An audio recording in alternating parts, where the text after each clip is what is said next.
I've had my Switch 2 for a little over 2 months now, and I want to talk about the system, the good, the bad, and everything in between. But before I start talking about the Switch 2, please take the time to subscribe and like the video. When I got back into YouTube, the first video I made was talking about how I felt disappointed by the Switch 2 after having it for a month. Now I can say confidently that the Switch 2 is getting better in some aspects, but it's also getting worse. But before we get into the negative, let's start out with the huge positive, the greatest thing about the Switch 2 right now, which is Donkey Kong Bananza. This game is phenomenal. I got it on release day, and I just couldn't stop playing it for like the past month. It is fantastic. It truly feels like the next step in 3D platforming. There was never a point in the game where I felt bored. It was always engaging. It is worth your money. It is a fantastic game, and I really hope they do a sequel to this game with the same gameplay style because it was very addictive, and they do some crazy stuff in this game towards the end, and it was very nostalgic for me and probably for a lot of people, and if you're buying a Switch 2, this is the reason why. But besides Donkey Kong Bananza, there really isn't that much to be excited about for this console. There are small things that are pretty awesome, like Mario Strikers being added. I'm finally playing that with my girlfriend. We're having a great time. I played a bit of that game back when I was a kid. I always liked it. So now to finally be able to play it again on NSO is really fun. But can we have more GameCube games, Nintendo? Can you stop drip feeding everything? It's like Chibi Robo is finally coming out in like 3 days, which is awesome. I can't wait to play that. I've always wanted to play Chibi Robo, so that's like super exciting, but it's like, wow, that took like a month and a half for a new GameCube game to come out, which is just ridiculous. There should be like at least a GameCube game every 2 weeks. And I know why they're doing it. They want us to stay subscribed to their service. And the best way to do that is just to give like a little bit to the consumer. And it's so frustrating. It's so annoying. And I really dislike that. And that's pretty much where the positives end for the Switch 2, to be honest. DK Bonanza and Mario Strikers were like the two great things in the past 2 months, in my opinion. I already own Wind Waker, so it wasn't very exciting to see that on NSO personally. And for Mario Kart, I've completely given up on that game. I've barely played any of it in the past month. It's quite disappointing because it was such an expensive title. Donkey Kong was less expensive than this, and Donkey Kong was at least like 400 times better. So Mario Kart has just been a total and complete disappointment. And you can see that online.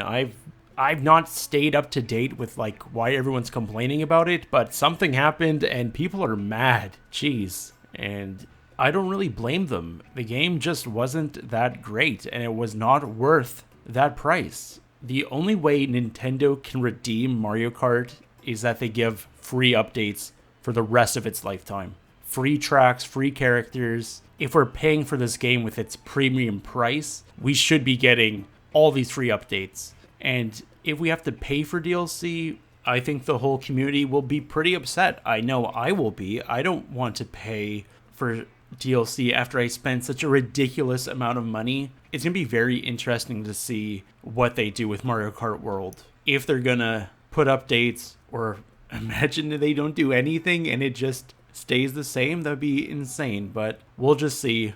I'll probably not return to Mario Kart until there is a new update. So overall, kind of a big waste of money.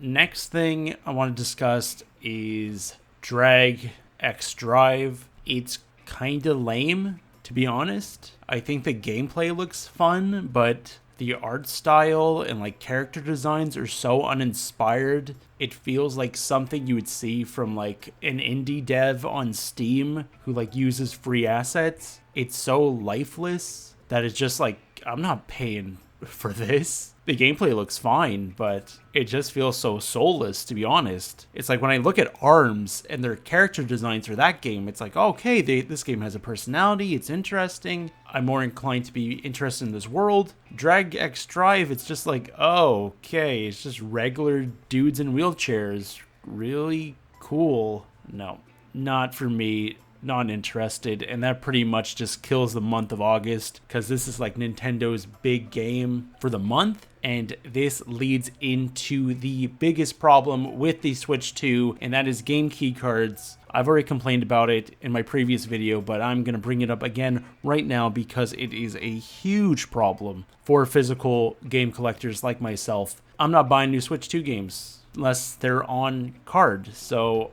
that makes it so I can only either play Nintendo games or Cyberpunk, because pretty much every other worthwhile third-party game right now is a game key card. And as we saw from the Nintendo Direct Partner Showcase, pretty much 90% of all the third-party games coming out in the next few months are also going to be game key cards. So it looks like my Switch 2 library is going to be pretty minuscule until Pokemon ZA comes out. And that leads to the next problem, which is what is going on. We need a direct now. We had two directs. We had a partner showcase and we had an indie showcase, and they were fine, besides the game keycard nonsense. But we need to see what Nintendo is planning for the next couple of months. We have no idea what's coming out in September, November, or December. And Metroid Prime 4 is supposed to be coming out, Kirby Air Riders, and Zelda Age of Imprisonment.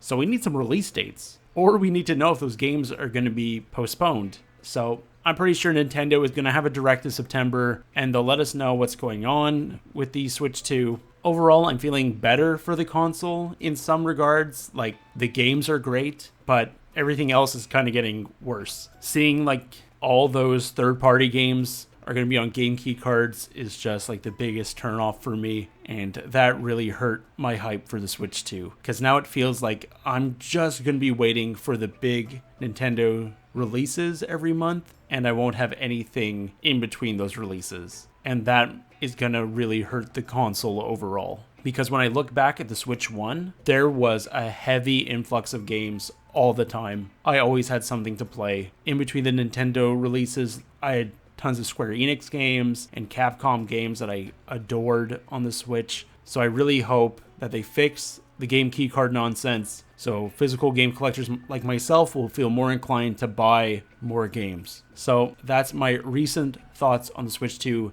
after having it for 2 months. Let me know what you guys are thinking about the Switch 2 now. Are you feeling more optimistic or pessimistic about its future? Anyways, guys, thanks for watching and take care.